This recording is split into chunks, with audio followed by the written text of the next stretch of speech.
The Glass Menagerie was written by Thomas, also known as Tennessee Williams. Williams was born in 1911, wrote The Glass Menagerie in 1944, and passed away in 1983. Williams drew many elements of The Glass Menagerie from his own life. For instance, Williams had an older sister whom he adored, but she suffered from mental health problems. While attending college, Williams worked 3 years in a shoe factory. The Glass Menagerie is considered a memory play in which Tom recalls memories during his youth in the height of the Great Depression.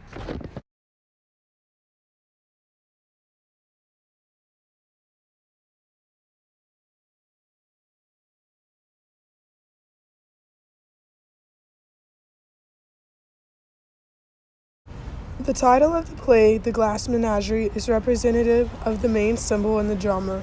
The Glass Menagerie is a collection of miniature glass animals that Laura Wingfield obsesses over. She spends time polishing and caring for each of the glass trinkets. The menagerie is a means of escaping reality, which in the drama is the Great Depression. Laura is extremely introverted and shy and uses the animals as a way to forget her loneliness. They provide her with a sense of companionship.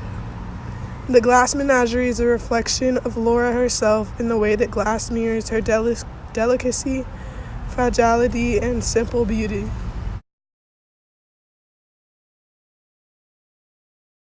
The play is set in the time of the Great Depression in St. Louis, Missouri, within the apartment of the Wingfields. The fact that the action of the entire play takes place at the apartment creates the feeling of entrapment, and the reader or viewer can sympathize with Tom's feelings of confinement and obligation to his family. The fire escape of the apartment is also essential because it foreshadows Tom's eventual escape of his dependent mother and sister.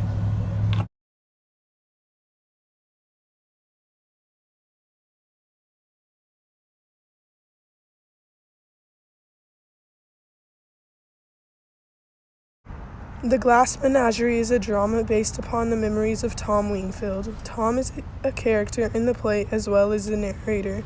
He is an aspiring poet but works in a shoe warehouse to provide for his mother, Amanda, and his sister, Laura, because his father, Mr. Wingfield, abandoned the family. Amanda, the mother, enjoys telling her children tales of her youth where she attracted multiple suitors. She is disappointed and worried about her disabled and shy daughter, Laura, who doesn't have any gentleman callers. Amanda enrolls Laura into a business college, but finds out that rather than attending school, Laura has been wandering the city alone. Amanda fears that Laura won't be able to provide for herself and believes marriage is Laura's last hope, and gets her son Tom to bring a friend from the shoe warehouse over for Laura to meet. In the meantime, Tom is seen to struggle with the obligation to provide for his mother and sister while having the urge to escape his confinement. Due to his unhappiness, Tom finds an escape from his reality in liquor, movies, and literature. Tom and Amanda frequently argue, and during one of their fights, Tom shatters a few of Laura's adored glass menagerie animals. This represents a crack in Laura's false reality. Eventually, Tom brings a friend over to dinner to be a gentleman caller for Laura. After the characters enjoy dinner, Amanda encourages Tom's friend from the warehouse, Jim O'Connor, to talk to Laura. Laura and Jim begin to get along, and he is able to bring Laura out of her shell and even kisses her. But as soon as he does, he quickly pulls away and apologizes to Laura and tells her that he is engaged. Jim then leaves the Wingfields' apartment quickly. Once Jim is gone, Amanda gets angry with Tom for bringing over a man that was already engaged, and then hurries to comfort Laura. The scene ends, and Tom, as narrator, explains that soon after Jim's visit, he is fired from his job and leaves Amanda and Laura behind. After years of being away, he realizes that he has very guilty feelings and is unable to leave behind the memories of Laura.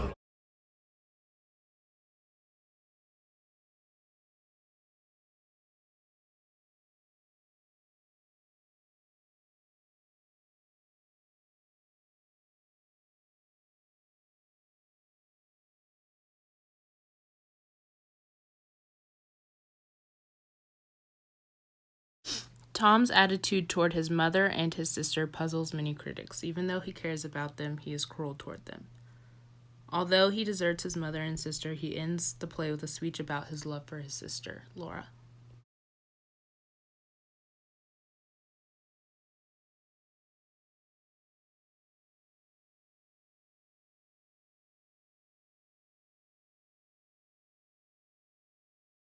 The mother in the play, Amanda Wingfield, is a faded Southern belle from a traditional upbringing, and she has suffered a reversal of economic and social fortune at some point in her life. Like her children, Amanda withdraws from reality into fantasy. Amanda constantly nags Tom, and she refuses to see Laura for who she really is, but she also reveals her willingness to sacrifice for her loved ones.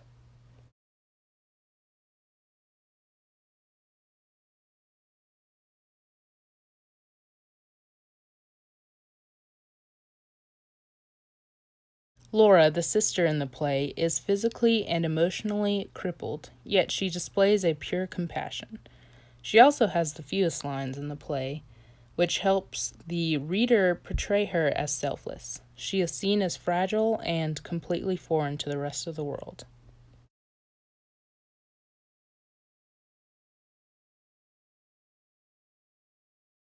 As the title of the play informs us, the glass menagerie, or collection of animals, is the play's central symbol. Like the figurines, Laura is delicate, fanciful, and somehow old-fashioned. Another symbol is the glass unicorn. Out of her collection, the unicorn is her favorite figure. When Jim dances with and then kisses Laura, the unicorn is knocked off the table and the horn breaks off. Without its horn, the unicorn is more appropriate for Jim, so Laura gives it to him as a souvenir.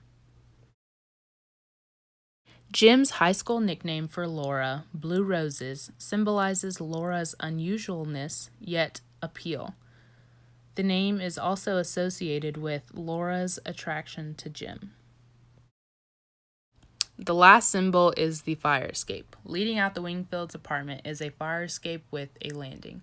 The fire escape represents exactly what the name implies, an escape from the fires of frustration and dysfunction from rage in the Wingfield household.